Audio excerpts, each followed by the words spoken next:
నాడేమో ప్రభుత్వ భూములు పెద్దలు ఇచ్చిన ఆస్తని జాతి సంపదని చచ్చిపోతే బొందబెట్టడానికి జాగుండదని రేవంత్ రెడ్డి గారు చాలా గొప్పగా సుభాషితాలు చెప్పారు. ఇవాళనేమో అధికారంలో రాగానే బరాబర్ భూములు అమ్ముతామంటున్నారు. అమ్మకానికి నోటిఫికేషన్లు ఇవ్వడం షురు అయిపోయింది. అధ్యక్ష, అమ్మొద్దని ఆక్షేపించిన నోటితోనే ఇవాళ భూములను అర్రాస్ పాట పాడుతా ఉన్నారు. అధ్యక్ష, దీన్ని వాటన్ తీరు మాట్లాడే దిగజారుడు రాజకీయం అంటారు. అధ్యక్ష, మొత్తంగా 50,000 కోట్ల రూపాయల ఆస్తులు తాకట్టు పెట్టి లేదా ఆస్తులు అమ్మడం ద్వారా భూములను ఆస్తులను 50,000 కోట్లను సమీకరించే ప్రయత్నం చేస్తున్నారు. అంటే ఏంది అధ్యక్ష?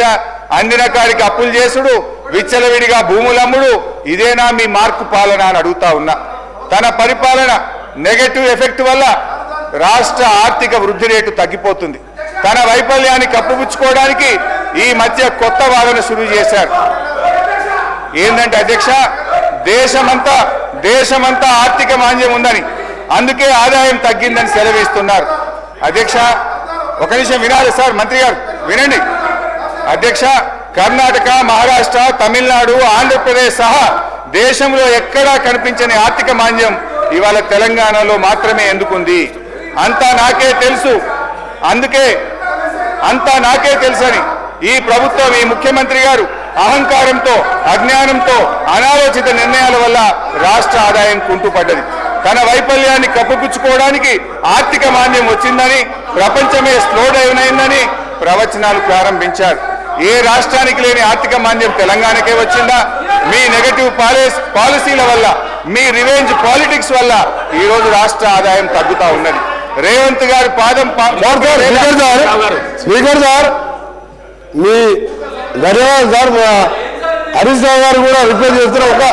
ఒకటే సార్, ఎక్కువ ఇంటర్వ్యూ అని. అరే మీరు చెప్పకపోతే భయపడితే ఎట్లా?